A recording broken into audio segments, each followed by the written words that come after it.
The LEGO Titanic is one of the most iconic sets the company has ever released. But if you're like me and you're not a millionaire with a huge empty room to display it, the COBI RMS Titanic set is the next best thing. So how does it stack up?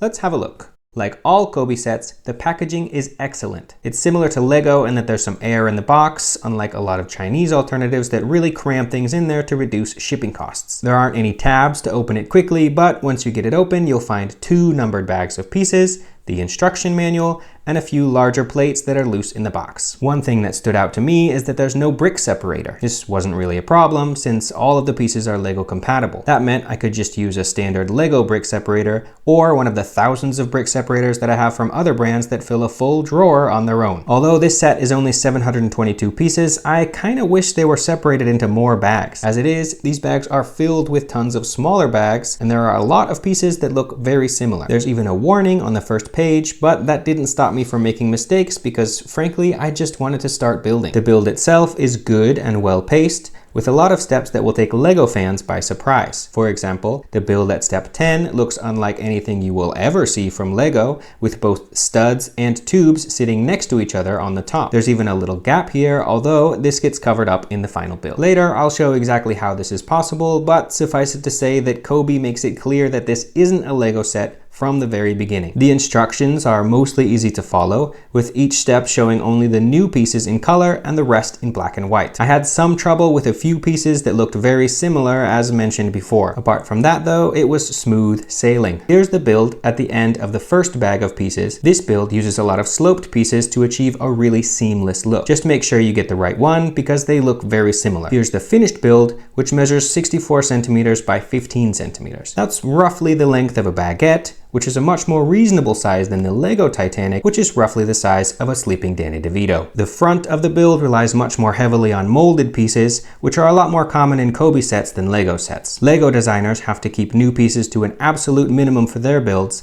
but apparently COBI designers have a lot more freedom. The slanted chimneys are achieved by placing these columns upside down on hinges. The flagpoles are held in place with this rope, which wasn't too difficult to tie.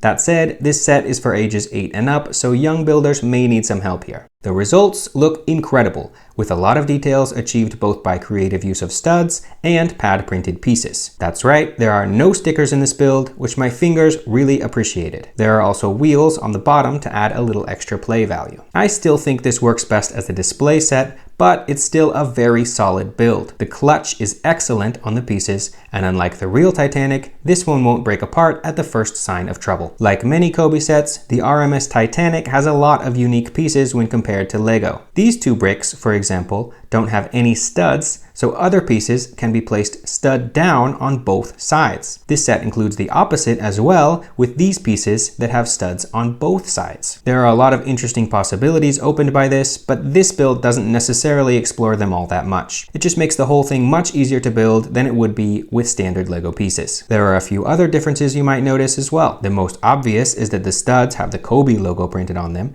just like LEGO. Longer pieces have a noticeable divot in the middle, which looks kind of ugly, but ultimately isn't visible on the build, and probably shouldn't be visible on any build. I had very few extra pieces, but I wasn't missing any pieces. If you're less lucky, COBI does provide excellent aftermarket service via its website. Retailing for 50 euros, the COBI RMS Titanic set is an easy recommendation from me. COBI isn't the cheapest LEGO alternative around, but it's still a good value. After all, there are tons of molded pieces and everything is pad printed. At 722 pieces, that works out to less than 7 cents per piece, and it doesn't really have that many small pieces to skew the number. There aren't any minifigs in the set, but that wouldn't really make any sense at this scale, and COBI minifigs look like this, so there's no love lost. You can grab this set from my shop if you're in Europe, or from Amazon if you're living in the US or anywhere else.